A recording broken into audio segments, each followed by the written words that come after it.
My name is Jessica Parker, and I'm 32 years old. I never thought I'd be staring at garbage bags filled with my belongings after landing a major client in Chicago. The Uber dropped me off at the familiar suburban gate, but something was wrong. Black plastic bags clustered like mourners on the lawn. And there was my mother, Diane, arms crossed, face set in stone. 12 years of building my marketing career, and it took just one afternoon to become homeless. Before I dive into what happened next, let me know where you're watching from. Hit that like and subscribe button if you've ever had to stand up to your family when they crossed the line. 6 months before the garbage bag incident, I'd moved back into my childhood home. It wasn't my first choice, but adult life has a way of throwing curveballs when you least expect them. After my 5-year relationship with Mark ended, he decided he wasn't ready for commitment after half the decade together. I couldn't justify the rent on our shared downtown apartment alone. The housing market in Boston was brutal, and my mother's suggestion to move back home temporarily seemed logical at the time. "Just until you get back on your feet, sweetie," she'd said, her voice dripping with a syrupy sweetness that I should have recognized as a warning sign. "Your old room is just sitting there empty." The arrangement seemed perfect on paper. I would have a rent-free place to stay while saving for a new apartment, and my mother and stepfather would have additional help with household expenses. I agreed to contribute to utilities and groceries, which ended up being about 1/3 of what I'd been paying for my apartment. My stepfather Robert had been in the picture since I was 14. He was a quiet man who preferred to let my mother handle family matters. He wasn't cruel or unkind, but he wasn't particularly warm either. He existed in our family as a sort of human furniture. Present but rarely noticed unless he was in your way. My younger sister Amber lived about 20 minutes away with her husband Tyler. They had the perfect suburban life that my mother had always envisioned for both her daughters, married young, settled in a nice neighborhood, with predictable routines and Sunday family dinners. I was the family disappointment, 32, unmarried, and prioritizing my career over starting a family. The first month back home was relatively peaceful. I kept to myself, worked long hours, and tried to stay out of my mother's way. But things began to shift when I received a promotion at work. Suddenly, I was the senior marketing strategist for our firm's biggest clients, which meant more responsibility, more money, and more travel. Another business trip? My mother's voice had that edge to it when I mentioned the Chicago presentation. "You just got back from New York last week." "This is a huge opportunity, Mom." The Henderson account could mean a major bonus if we land it. She sniffed disapprovingly. "I just don't understand why you need to be running all over the country. Plenty of women find good jobs right here in town." This was a familiar refrain. In my mother's world, my ambition was an inconvenience to everyone around me, particularly her. Growing up, she had always stressed the importance of independence, but her version of independence had invisible strings attached. You could fly, but never too far from the nest. Diane had always been controlling, but I didn't fully understand the extent of it until I moved back home as an adult. Every decision I made was subject to her scrutiny. She had opinions about my clothes, my friends, my work schedule, and especially my love life, or current lack thereof. "You know, Jessica, if you weren't so focused on your career, you might have kept Mark interested," she said one evening as I was preparing materials for the Chicago trip. I bit my tongue, though the irony wasn't lost on me. My mother had spent my entire childhood telling me to be independent, to not rely on a man the way she had been forced to after my father left when I was 8. But apparently, independence had an expiration date. Robert, as usual, said nothing during these exchanges. He would glance up from his newspaper or television show, maybe offer a non-committal grunt, then retreat back into his bubble of non-involvement. The few times he did speak up were usually to sing Amber's praises, her perfect marriage, her community involvement, her knack for hosting dinner parties. The contrast was always implied. Why couldn't I be more like my sister? Amber herself was complicated. On the surface, we maintained a cordial relationship, but there was always an undercurrent of competition that had been cultivated by our mother from a young age. Amber thrived on our mother's approval, shaping her life to fit Diane's expectations. I had always been the one to push back, to question, to forge my own path, and I paid the price for it in subtle ways. The tension in the house grew as my Chicago trip approached. I was working late nights, participating in strategy calls, and preparing my presentation. My mother's passive-aggressive comments increased proportionally to my focus on work. "I suppose we'll be eating dinner alone again tonight," she'd say, or "it must be nice to be too important for family time." The night before my flight to Chicago, I was in my room packing when my mother knocked on my door. "I need to talk to you about something important when you get back," she said, her tone serious. "Is everything okay? We could talk now." "No, it can wait until you're back. Just make sure you set aside some time for your family when you return." There was something in her tone that should have alarmed me, but I was too preoccupied with my presentation to pay close attention. I promised we'd talk when I returned and went back to my packing. The Chicago trip itself was a whirlwind of meetings, presentations, and networking events. The Henderson team loved our pitch, and by the end of the 3 days, we had secured a 2-year contract that would boost our agency's revenue by 30%. My boss was ecstatic, my team was celebrating, and I was riding high on professional success as I boarded my flight home. I called my mother the night before my return to let her know what time to expect me. "That's nice, dear," she said, her voice oddly detached. "We'll see you tomorrow then." Looking back, I should have noticed the chill in her voice, the careful way she avoided asking about my trip. But I was exhausted and elated in equal measure, and I missed the warning signs completely. As the plane touched down in Boston the next day, I had no idea that I wasn't really going home at all. The Uber driver pulled up to the gate of my mother's house at exactly 4:37 p.m. I remember checking my watch because I was pleased that I'd made it home with enough time to shower before dinner. The first thing I noticed was the garbage bags, 7 or 8 of them clustered near the mailbox. My initial thought was that it was trash day tomorrow, but then I saw my mother standing beside them, arms crossed, face set in a mask of righteous indignation. As I stepped out of the car, the driver unloading my suitcase from the trunk, I noticed our neighbor Mrs. Calloway pretending to water her already soaked petunias while obviously straining to overhear what was happening. Great. An audience. "Mom? What's going on?" I asked, approaching cautiously. I could feel my heart beginning to race, a primal part of me already understanding what my conscious mind hadn't yet processed. "These are your things," she said flatly. "I think it's time you found your own place to live." The Uber driver paused awkwardly, my suitcase now on the sidewalk beside me. I nodded at him, mumbled thanks, and he drove away, leaving me alone with my mother and what appeared to be all my worldly possessions stuffed into contractor-grade garbage bags. "What are you talking about? We had an arrangement. I just got back from my business trip." "Yes, your precious business trip," she interrupted, her voice dripping with contempt. "Always putting your career before your family.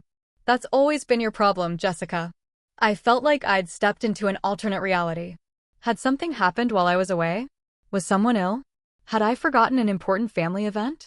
"Mom, can we please go inside and talk about whatever's bothering you? I don't understand what's happening right now." "I don't think that's a good idea," she said, her voice rising slightly. "Not after what you've been saying about us." I noticed movement in the front window, Robert, watching the scene unfold, but, as usual, not intervening.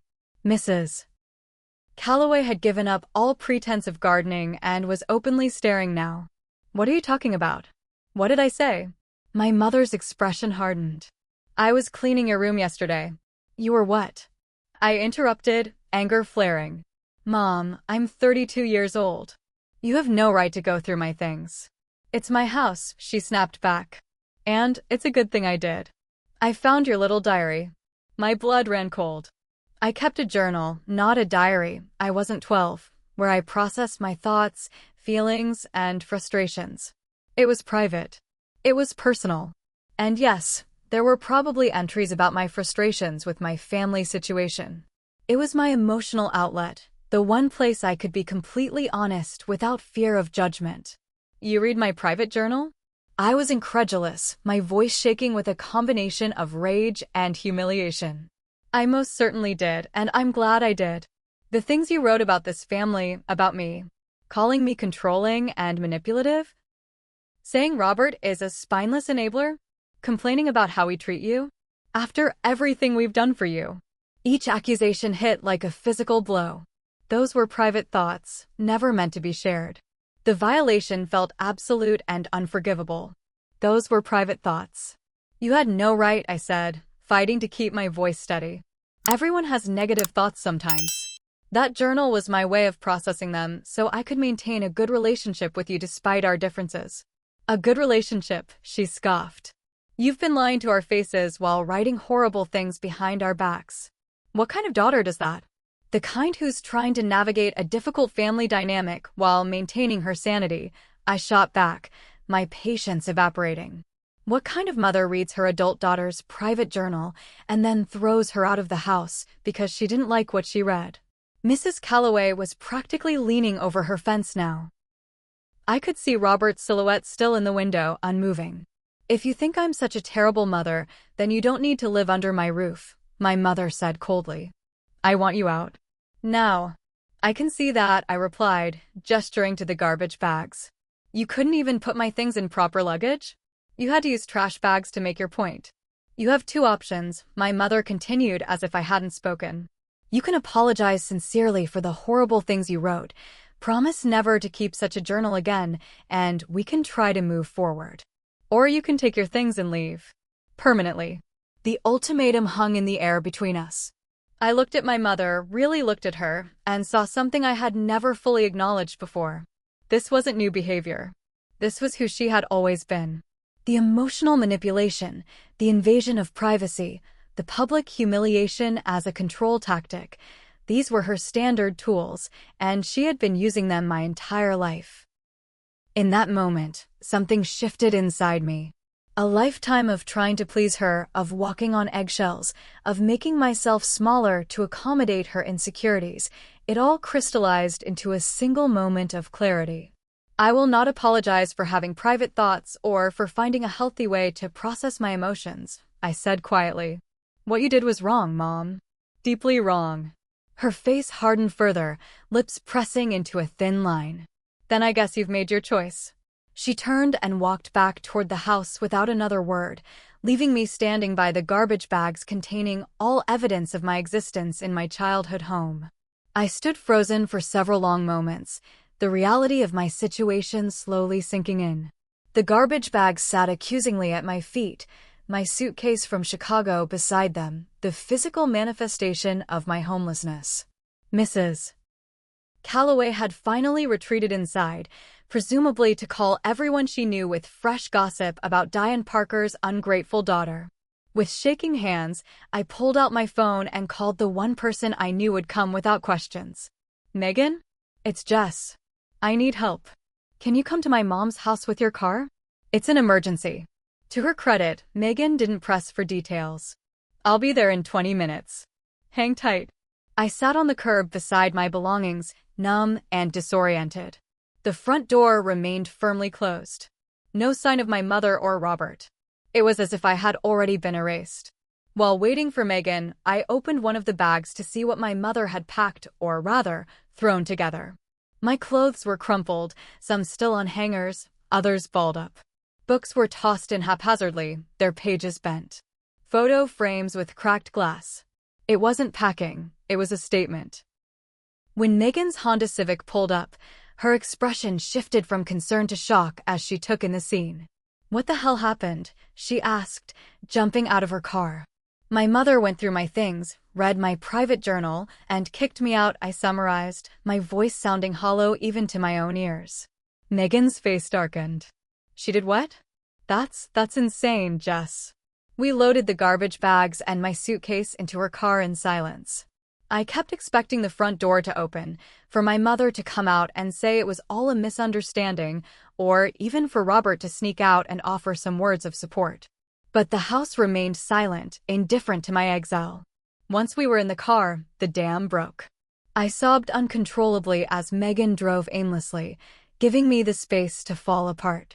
Between gasps, I told her everything, the journal, the ultimatum, the public humiliation. This isn't the first time she's done something like this, I admitted as my sobs subsided into hiccups. When I was 16, she threw away my art portfolio because I missed curfew. When I was 20, she accidentally donated all my textbooks to Goodwill because I decided to spend spring break with friends instead of coming home. It's always been like this. I just never wanted to see the pattern. Where do you want me to take you? Megan asked gently after I'd fallen silent. Reality crashed down on me again. I had nowhere to go. I guess a hotel for tonight. I need to figure out what to do next. We checked into a Holiday Inn near Megan's apartment. The room was clean but soulless, beige walls, generic artwork, the faint smell of industrial cleaner. Megan helped me bring in my bags, then sat with me as I began the grim task of inventorying what my mother had packed and what she had kept. My laptop isn't here, I realized with growing panic. Or my external hard drive with all my work files. I dug frantically through another bag. My grandmother's jewelry box is missing too. And my professional certificates. Could they still be at the house? Megan asked. Maybe. Or she kept them deliberately. The thought made me sick. My mother knew exactly how important those items were to me, especially my grandmother's jewelry. It was the only inheritance I had from my father's mother, who had loved me unconditionally until her death when I was 12. As I continued sorting through my belongings, my phone buzzed repeatedly with text messages. Mom, I hope you're satisfied with how you've hurt this family. Amber, how could you do this to Mom? After everything she's done for you? Mom, Robert is very disappointed in you.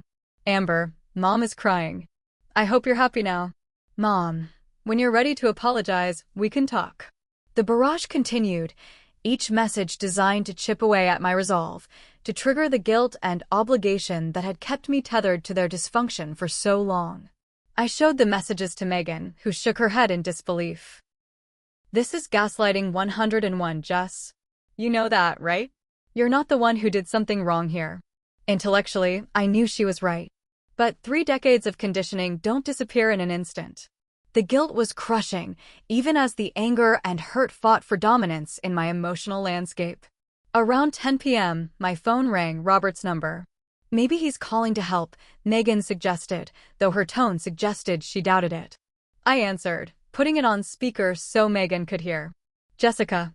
Robert's voice was low, as if he was trying not to be overheard. Are you okay? Not really, Robert. I'm in a hotel with garbage bags full of my belongings. So no, I wouldn't say I'm okay. He sighed heavily. This has gotten out of hand. Your mother is very upset. I'm very upset too, I replied, a fresh wave of anger washing over me.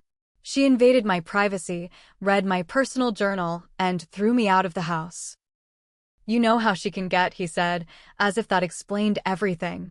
Just apologize, Jess. It doesn't have to be a big thing. Just say you're sorry, and this can all blow over. I couldn't believe what I was hearing. Apologize? For having private thoughts in a private journal? For being human? Are you serious right now? It would make things easier for everyone, he continued, his voice taking on a pleading quality. Your mother doesn't handle conflict well. I've noticed, I said dryly. Is that why you've spent the last 18 years enabling her behavior instead of standing up for what's right? There was a long pause. That's not fair, Jessica. None of this is fair, Robert. Did you know she was going to throw me out? Did you help her pack my things into garbage bags? Another pause. I didn't think she'd go through with it. But you didn't stop her. You watched from the window while she humiliated me in front of the neighbors. You did nothing. I'm calling now, he said defensively. I'm trying to help fix this. By telling me to apologize for being violated? That's not helping. That's perpetuating the problem. I took a deep breath. Did she keep some of my things? My laptop and grandmother's jewelry are missing. She set some things aside. As insurance, she said. The confirmation was like a knife to the heart. That's theft, Robert. It's complicated, Jessica. Just come back tomorrow. Apologize. Get your things. Move on. No, I said, the word feeling like a declaration of independence. I won't apologize for something I didn't do wrong. And I won't go back to an environment where I'm punished for having feelings. Then I don't know how to help you, he said, defeat evident in his voice. You never have, I replied quietly and ended the call. Megan and I sat in silence for a moment. Well, she finally said, at least we know where your stuff is.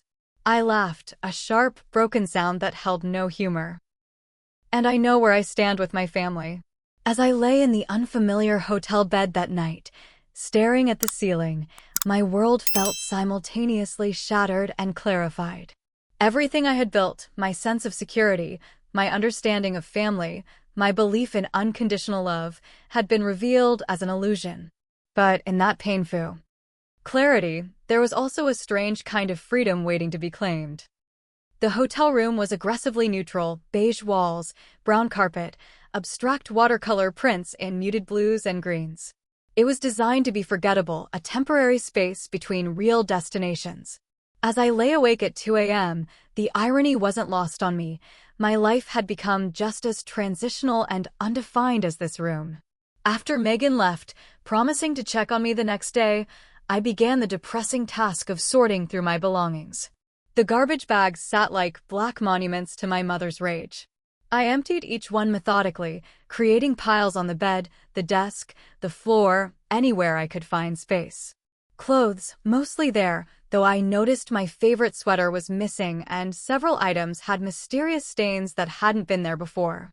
Books, about half of what I owned, many damaged from being roughly handled.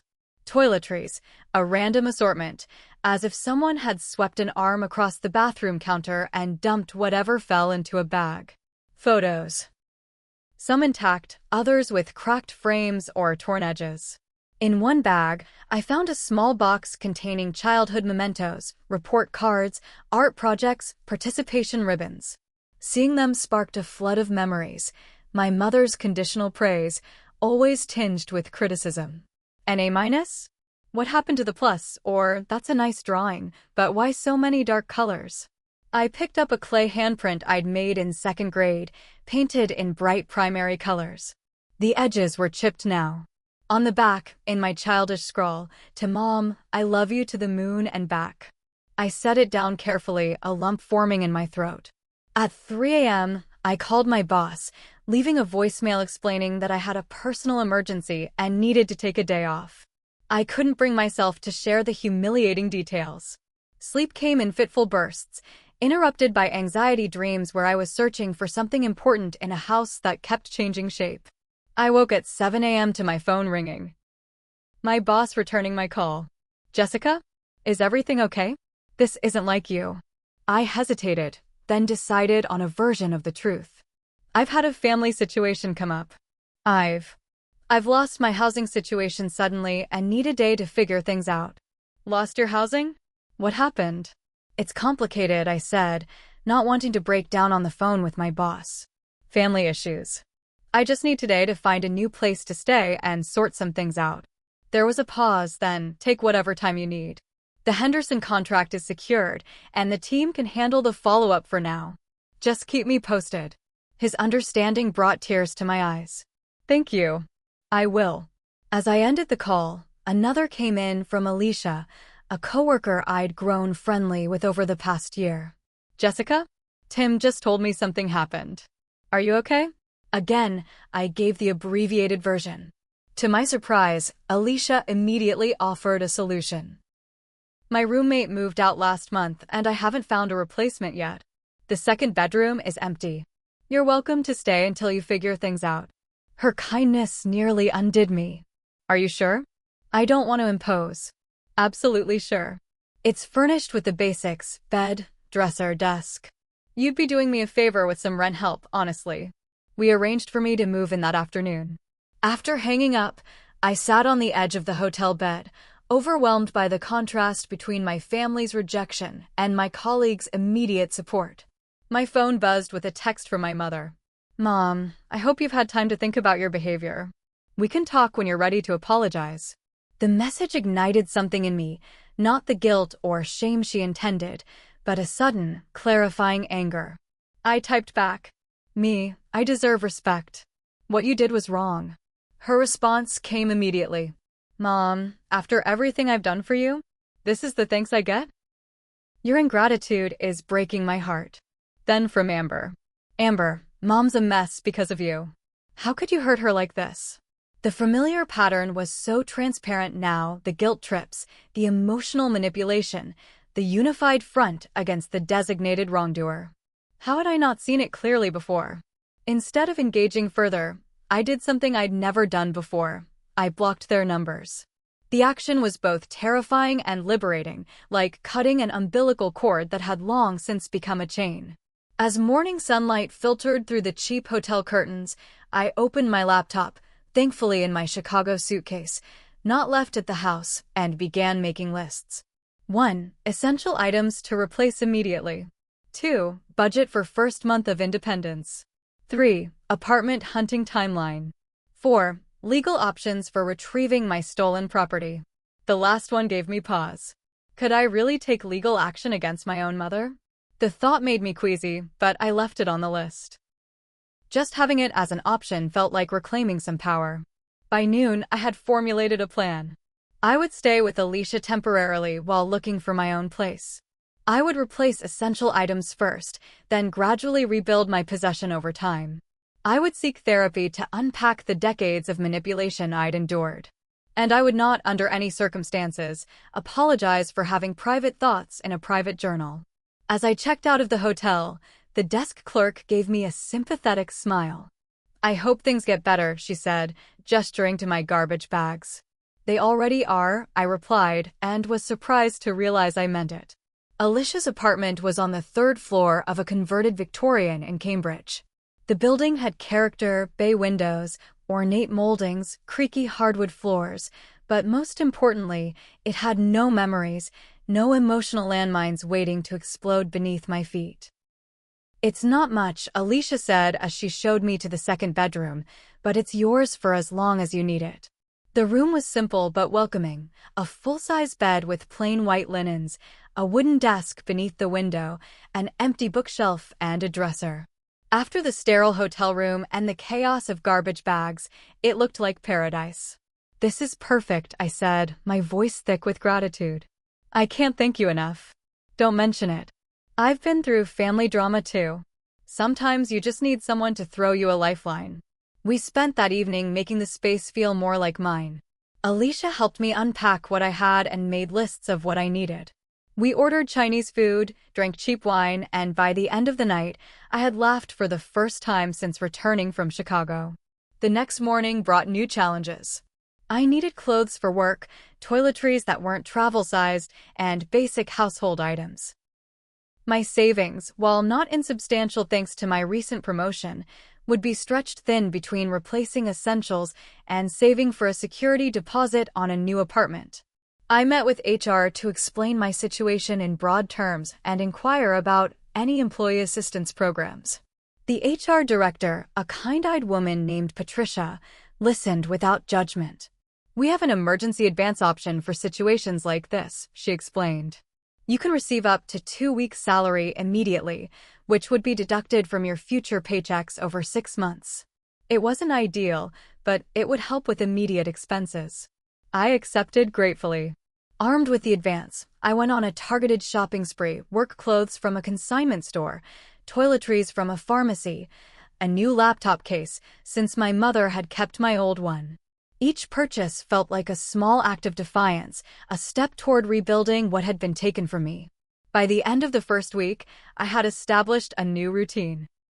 Wake up, get ready for work, commute with Alicia, focus intensely on projects during the day, apartment hunt during lunch breaks, come home to my temporary room, and collapse into exhausted sleep. It wasn't sustainable long-term, but it kept me moving forward, kept me from dwelling too much on what I'd lost. My coworkers became an unexpected support system. They organized a household essentials gift card collection, invited me to dinners so I wouldn't have to cook, offered furniture they were planning to replace. Their kindness was overwhelming and humbling. 2 weeks after being thrown out, I received an email from an unexpected source, my Aunt Catherine, my father's sister. We hadn't been close since my parents' divorce, my mother having systematically limited contact with my father's family over the years. Jessica, I heard about what happened. Your cousin Sarah saw Amber's social media posts, reading between the lines. Can we meet for coffee? I might be able to help. The message brought both hope and apprehension. What had Amber been posting? Was my family drama now public fodder? Despite my reservations, I agreed to meet Catherine that weekend at a cafe halfway between our homes. Catherine was a striking woman in her late 50s, with the same hazel eyes my father had.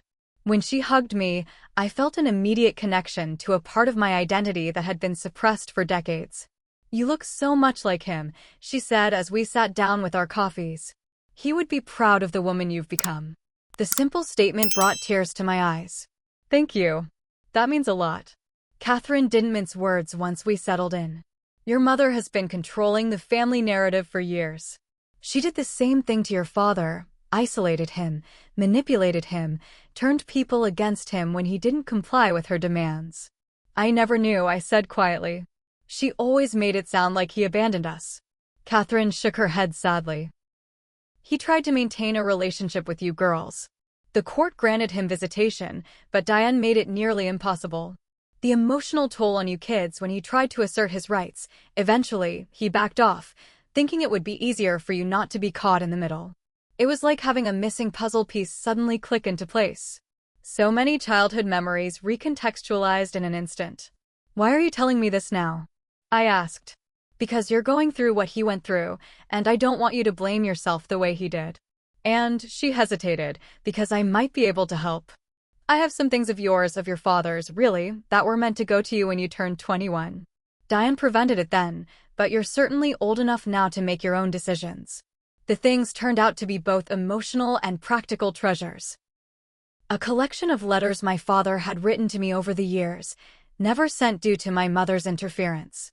Photos of us together when I was very young. And most surprisingly, documentation of a small trust fund he had set up for me before his death 5 years ago, money my mother had somehow kept hidden from me. "It's not a fortune," Catherine explained, "but it's enough to help you get back on your feet. A security deposit, some furniture, maybe a little breathing room." I stared at the bank statement in disbelief. $23,000, not life-changing money, but life-saving in my current situation. "I don't know what to say," I whispered. "Say you'll stay in touch this time," Catherine replied, squeezing my hand. "You have family who loves you, Jessica. Family who respects your boundaries and your independence." With Catherine's help, I was able to fast-track my apartment search. By the end of my 3rd week of exile, I had signed a lease on a small 1-bedroom in Somerville. It was within my budget, especially with the trust fund as a buffer, had good natural light for my plants, the few that had made it into the garbage bags, and most importantly, it was mine alone. A space where no one could read my journals or question my choices. The day I moved in with Alicia, Catherine, and a few coworkers helping felt like a rebirth. My new place was sparsely furnished, a second-hand couch, a bed frame with a new mattress, a kitchen table with mismatched chairs. But as we toasted with champagne in plastic cups, I felt richer than I had in years. That night, after everyone left, I sat alone in my new living room and allowed myself to fully feel everything I'd been suppressing to survive. The hurt, the anger, the grief, and beneath it all, a growing sense of peace. For the first time in my adult life, I was truly independent. Not the conditional independence my mother had permitted, but the real thing, hard-won and entirely mine. My phone buzzed with a text from an unknown number. I opened it cautiously. "Jessica, it's Amber. Can we meet for lunch tomorrow? I want to try to fix things." I stared at the message for a long time before responding. "I need some time. I'll reach out when I'm ready." Setting the boundary felt like another small victory in a month defined by them. 3 months passed in a blur of work, therapy sessions, and slowly building a life that felt authentically mine. My apartment had gradually filled with carefully chosen items that reflected my taste, artwork that spoke to me, books that challenged me, plants that thrived under my care. Each addition felt like another brick in the foundation of my independence. I had maintained radio silence with my immediate family. Catherine and I had dinner every other Sunday, slowly rebuilding our relationship and filling in the gaps of our shared history. Through her, I learned that my mother's version of family events had often been carefully constructed fictions designed to maintain her control. My career continued to flourish. The Henderson account was exceeding projections, and my boss had hinted at another promotion in the near future. The irony wasn't lost on me that professionally, I had never been more successful than in the aftermath of personal catastrophe. It was on a rainy Tuesday afternoon that the past crashed back into my present. I was at my favorite coffee shop near the office, grabbing a late lunch, when I looked up from my book to see Robert standing awkwardly by my table. "Jessica," he said, his voice uncertain. "I thought that was you." My heart hammered in my chest. "Robert, what are you doing here?" "My doctor's office is around the corner. I had an appointment." He gestured to the empty chair across from me. "May I?" I hesitated, then nodded. He sat down, looking older than I remembered, the lines around his eyes deeper, his shoulders more hunched. "You look well," he offered after an awkward silence. "I am well," I replied, surprising myself with how true it was. "Very well, actually." He nodded, fidgeting with a napkin. "I owe you an apology, Jessica." "Several, probably." I set my book down, giving him my full attention. "I'm listening. What your mother did, what I allowed her to do, was wrong. I knew it then, and I know it now. I should have stopped her. I should have stood up for you."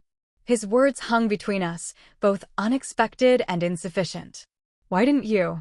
I asked, the question that had haunted me for months finally voiced. Robert sighed heavily. "Fear, mostly.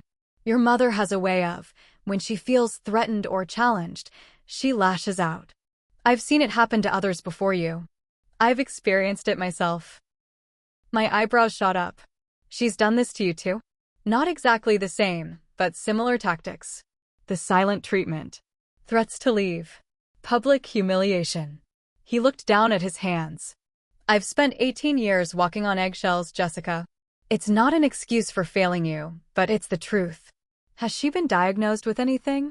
I asked, thinking of my therapist's suggestion that my mother's behavior patterns were consistent with certain personality disorders.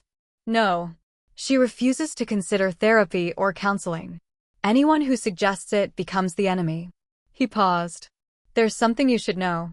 You're not the first person she's cut off this way. She did it to her own sister 15 years ago. Her best friend from college before that. It's a pattern." The revelation shouldn't have surprised me, but it did. I never knew about her sister. Diane rewrites history to suit her narrative.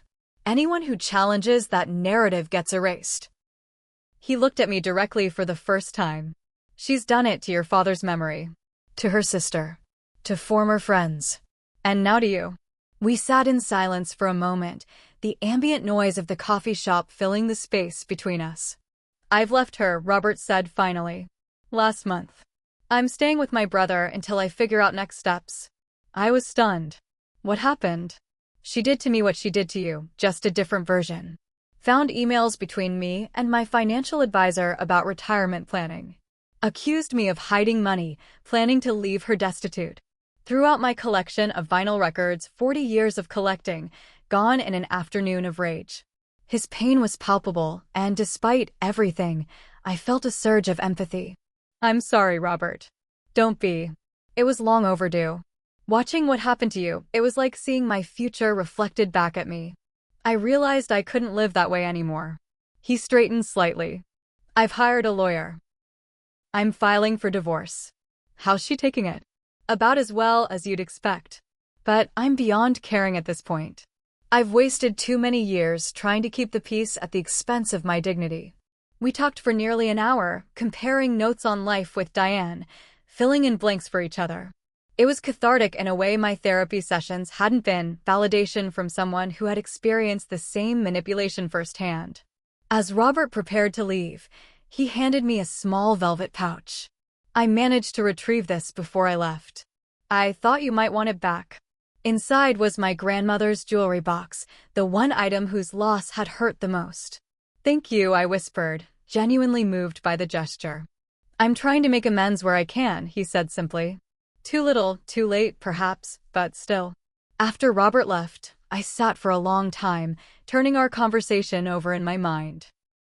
It had provided answers to questions I hadn't even known to ask, and a perspective I hadn't considered, that Robert had been as much a victim as I had been, albeit one who had stayed far too long in the role. 2 days later, I received a text from Amber, requesting a meeting again. Against my better judgment, I agreed to lunch at a neutral restaurant downtown. My sister arrived 15 minutes late, looking both defiant and uncertain. We ordered awkwardly, making small talk about the weather and the restaurant until our food arrived. So, she finally said, pushing her salad around with her fork, "I heard Robert left Mom." "Yes," he told me. Her eyebrows shot up. "You've talked to him?" "When?" "Earlier this week. We ran into each other by chance." She absorbed this information with a frown. "He had no right to take your side after what you did to Mom." I set down my fork. "What exactly do you think I did to Mom, Amber?" "You wrote horrible things about her in your diary. You refused to apologize. You abandoned her when she needed you." "Is that what she told you?" "It's what happened." I took a deep breath. "What happened is that Mom invaded my privacy, read my personal journal without permission, then threw me out of the house and held my possessions hostage when I wouldn't apologize for having private thoughts." Amber's face flushed. "She was just trying to clean your room." "I'm 32 years old, Amber. There is no justification for cleaning my room or reading my private journal. None. But family. Family respects boundaries," I interrupted firmly. "Family doesn't use love as a weapon or a bargaining chip.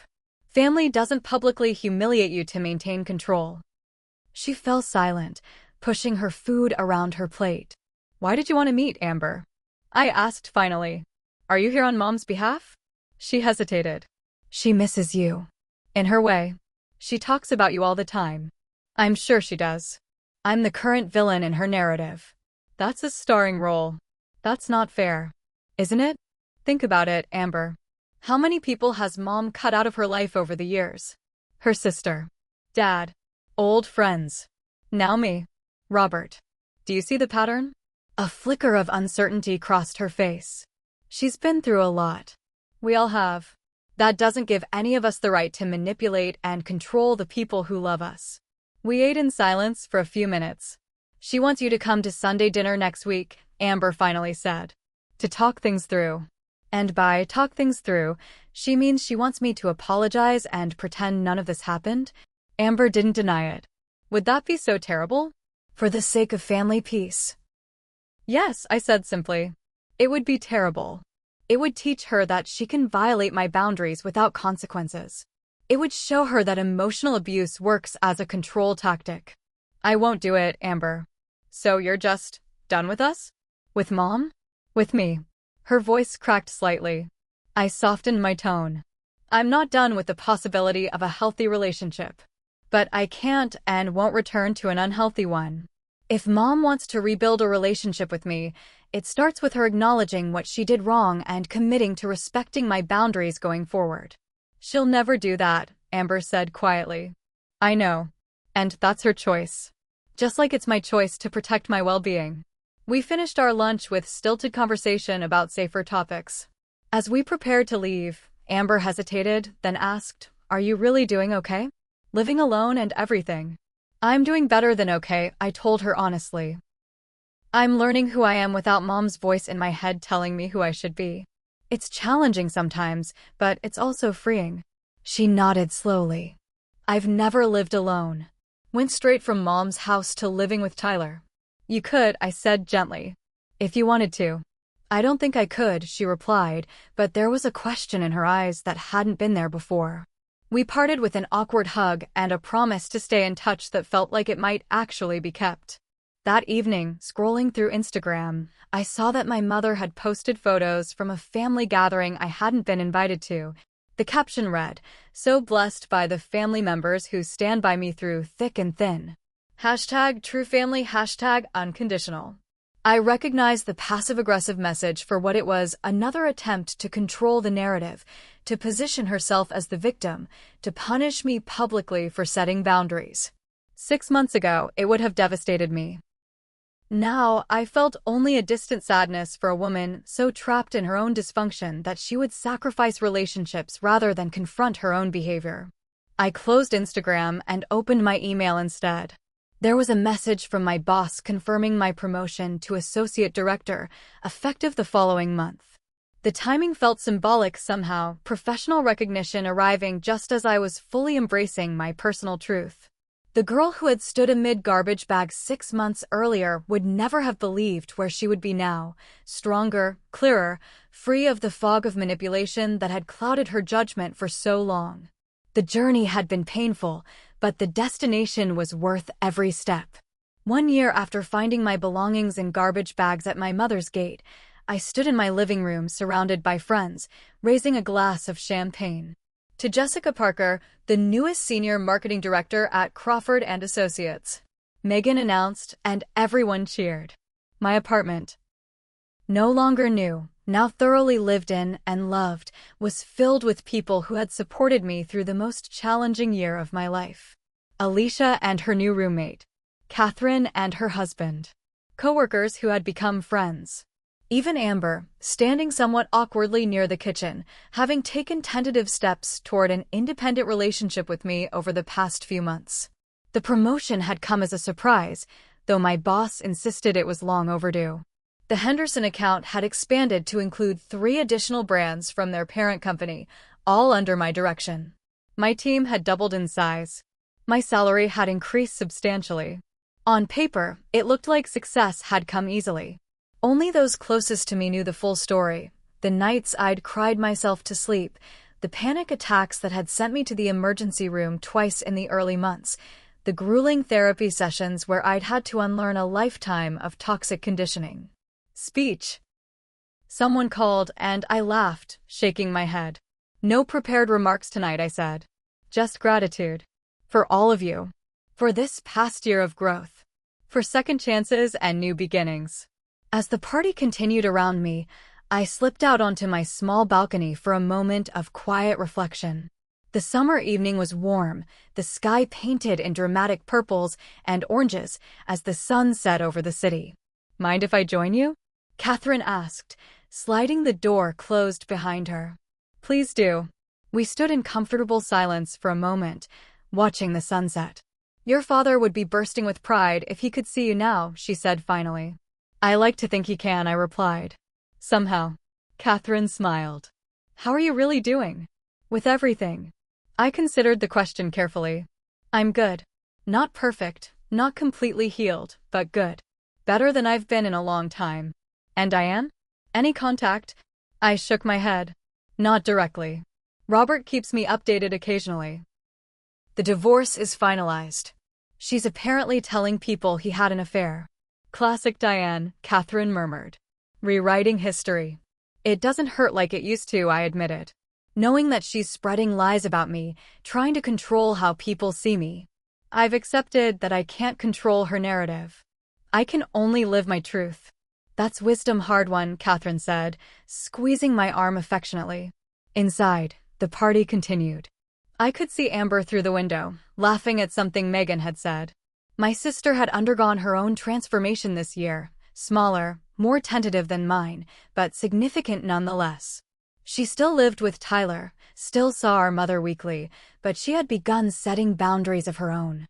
She'd started therapy 3 months ago, after a particularly explosive argument with our mother had left her questioning everything she'd been taught about family loyalty. Our relationship remained complicated.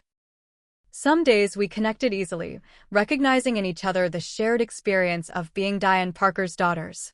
Other days, the gulf between our choices seemed insurmountable. But we were trying, and that felt like enough for now. Robert had moved to Philadelphia for a fresh start, accepting a teaching position at a community college there, fulfilling a dream he'd deferred for nearly 2 decades. We exchanged emails occasionally, his always carrying an undercurrent of apology, mine of forgiveness.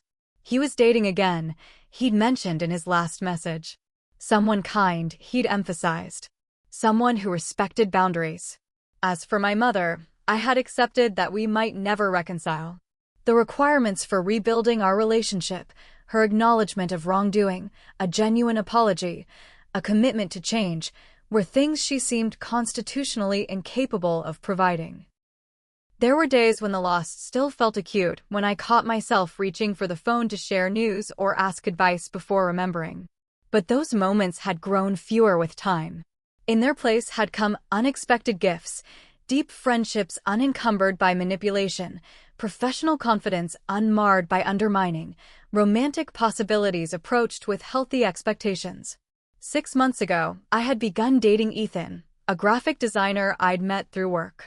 Our relationship developed slowly, deliberately, both of us bringing past wounds to the table and discussing them openly. He had his own history of family dysfunction and understood my boundaries without explanation. The night I showed him my journal and explained its significance, he had simply said, "Thank you for trusting me with your private thoughts." That means everything. Catherine's voice pulled me back to the present. "Penny for your thoughts?" I smiled. "Just reflecting on how much can change in a year." "How much I've changed." "For the better," she affirmed. "Definitely for the better." We rejoined the party, where Megan was organizing an impromptu karaoke session using a smartphone app. The night continued with off-key singing, too much food, and the kind of deep belly laughs that heal something in your soul. Later, after everyone had left and I was cleaning up alone, I found myself drawn to my desk. I opened the drawer where I kept my journal, a new one, purchased the day after the garbage bag incident. Unlike its predecessor, this journal wasn't filled with pain and confusion. It documented a journey of recovery, of self-discovery, of rebuilding. I turned to a blank page and wrote, "1 year ago today, I thought my life was ending. In a way, it was, but only so a better one could begin. The garbage bags at the gate weren't the end of my story. They were the beginning of my freedom. Asterisk. I've learned that family isn't always defined by blood. That love shouldn't come with conditions. That boundaries aren't selfish, they're necessary. That healing isn't linear, but it is possible. Asterisk. I've learned that I am stronger than I ever imagined. That I can survive losing what once seemed essential. That I can build something beautiful from the ashes of what was burned. Asterisk. Most importantly, I've learned that I am enough, exactly as I am. Not as someone else wants me to be. Not as a reflection of someone else's expectations. Just me. And that is a gift no one can put in a garbage bag. Asterisk. I closed the journal and placed it back in the drawer. Not hidden this time, I no longer lived in fear of my private thoughts being discovered, but treated with the respect it deserved. My phone buzzed with a text from Ethan. "Hope the party was great. Proud of you, always." I smiled as I typed back, "It was perfect. Thank you for understanding why this was something I needed to celebrate my way." His response came quickly. "That's what love is. Supporting each other's journey, not controlling the destination." So simple, so profound, so different from what I had been taught love should be. As I got ready for bed that night, I caught my reflection in the bathroom mirror. I looked different than I had a year ago, not just the new haircut or the slightly more expensive clothes afforded by my promotion. There was a certainty in my eyes, a steadiness in my gaze that spoke of battles fought and won, of a peace hard-earned, but finally achieved. I thought of all the people watching this video who might be standing where I once stood, surrounded by metaphorical or literal garbage bags, feeling like their world was ending. If you're one of them, know this: it gets better. The pain doesn't disappear completely, but it transforms into something useful: wisdom, strength, empathy for others walking similar paths. Has someone in your life ever violated your boundaries in a way that forced you to make a difficult choice? How did you handle it? I'd love to hear your stories in the comments below. Remember that sharing our experiences helps others feel less alone in theirs.